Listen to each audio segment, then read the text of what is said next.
Five Nights at Freddy's. 2 movie, everything you need to know before you watch. Did you know that Five Nights at Freddy's 2 nearly doubled the original's jump scare count? And yet, this movie somehow promises even more shock, more lore, and more unanswered questions.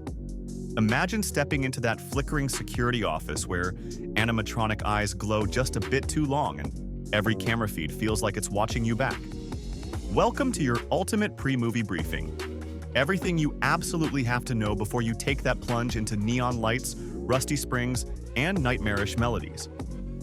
We are unpacking why Fnaf 2 is not just a sequel, it might just rewire your expectations.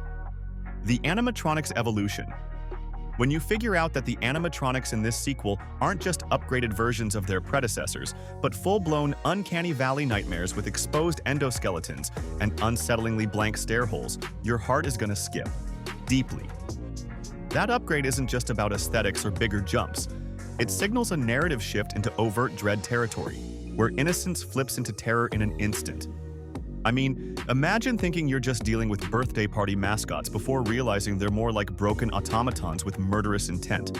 Classic bait and switch with teeth. Still, don't panic. Your popcorn is safe, maybe. Be prepared for that sense of misguided comfort to be ripped away. And hey, if a jaw-dropping reveal makes you jump, just pause, breathe, and maybe remember to bring a friend next time. You might thank yourself later. The missing bite. You might think, the bite of 87 is just a plot point recycled from the first movie. But get this, now it carries new shades of meaning, supported by recent theories and fan-based timelines suggesting deeper conspiracy threads. Suddenly, what seemed like a grisly backstory becomes a key to understanding corruption at the core of Freddy's family diner. I'll spare you worrying, but still, it's hard not to let your mind race when you consider how one bite could unravel everything. On the lighter side, it's kind of like realizing the ice cream machine at your local fast food spot has been dispensing suspicious-looking milkshakes. Odd, yet compellingly mysterious. Keep your critical eye peeled and maybe don't trust every snack-related comfort. Because this bite, it might just be the appetizer to worse things to come. The puppet's shadow. Now consider the puppet, or marionette, if you want the formal name, who secretly pulls strings behind the scenes, and in this movie, literally becomes a haunting presence that binds souls and plot lines together. That role deepens here, hinting at emotional or spiritual horror beyond the springs and wires. Imagine a ghost story tangled with arcade horror, and that's exactly the blend we're getting. Weirdly comforting? Hardly. But there's also this oddly heartwarming twist. A broken puppet that cares in its own creepy way. So yes, brace yourself, but also look for clues in silent cameras and half-seen corners. That's where the puppets handed the clues you'll be craving. Night vision, nightmares. Have you ever watched something only through grainy green-hued night vision filters and realized it makes every flicker, every twitch feel exponentially more terrifying? That's exactly how this movie uses security cam footage. More than throwaway ambiance, it's a tool that distorts time, conceals danger, and amplifies dread. You might catch glimpses of a limp handshake between Freddy and Fate before you even realize you should have looked away, like watching trains crash in slow motion. But hey, at least those filters make your own phone screenshots look cinematic. Just be careful, scanning for hidden details late at night? That is how you accidentally keep the lights on all night. The new night guards. There's a fresh face behind the security desk. New guard, new perspective, fresh anxiety. Their rookie mistakes, offhand jokes, and mounting dread give us a human anchor amid animatronic horror.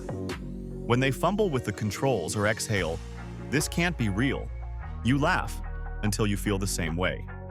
It's like watching someone try not to spill coffee while being chased by zombies, and you're thinking, same friend, same. You'll want to cheer or squirm in solidarity.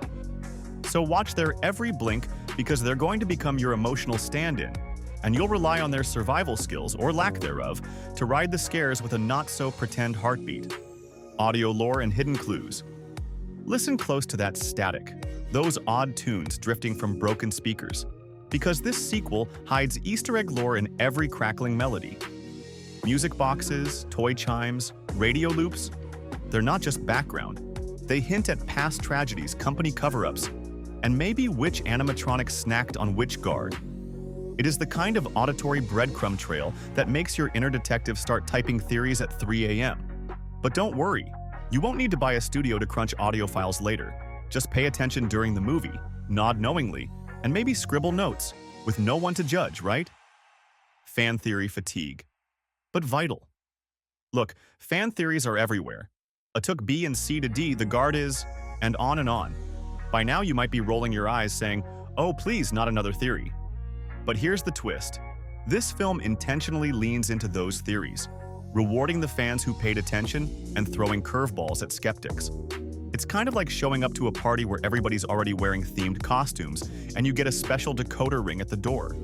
So sure, you may groan, but being theory-ready will redeem you. Trust me, stay sharp in the comments after the movie begins, setting the stage for this movie and the next. This sequel doesn't just feel long, it feels interconnected, like each faded prop and rust-spotted sign might pop up again later. Think of it as a haunted series of dominoes. You knock one down in this film and something ominous topples in the next. That fragile setup makes every detail matter. It is haunting, yes, but also thrilling, because you know this ride isn't ending at the credits. But hey, if you lean forward in your seat enough, you'll stay ahead of the falling dominoes. Easter eggs you can actually spot. You'll want to watch this with popcorn in hand, but also your inner sleuth hat on, because minor visual details, stickers, scribbles on walls, or a stuffed toy in the rafters all may hide references to the lore. It's the Where's Waldo of horror cinema. Except Waldo might be the puppet, or might be the signature of a long-gone night guard scrawled in blood-colored ink. Don't let fear freeze you. Lean in. Every second matters. It is like a hyper-real scavenger hunt, where your reward is a deeper dread, but also that wonderful aha moment. Emotional resonance amid terror. In between the animatronic lunges and electrical failures, there's a subtle pulse of emotional storytelling about regret, loss, and maybe forgiveness from characters who wave flashlights through their own trauma. It is what elevates this flick from pure adrenaline to something that still echoes after the credits. You might find yourself reflecting on childhood joys turned sinister. That's the uncanny trick Fnaf 2 plays on your heart. And don't worry, yes, you will jump. Yes, you will laugh at your own screams, but also, you might walk away feeling haunted in a strangely relatable way. That's the real scare. That is the real art. Now go ahead, smash that like button if your curiosity is officially ignited. Subscribe so you don't miss our breakdown of those clues after the credits roll, and share this video with your bravest friend, because you might just need backup. Until next time, stay sharp, stay brave, and keep watching the shadows, with just enough light to see the terror lurking in the corner.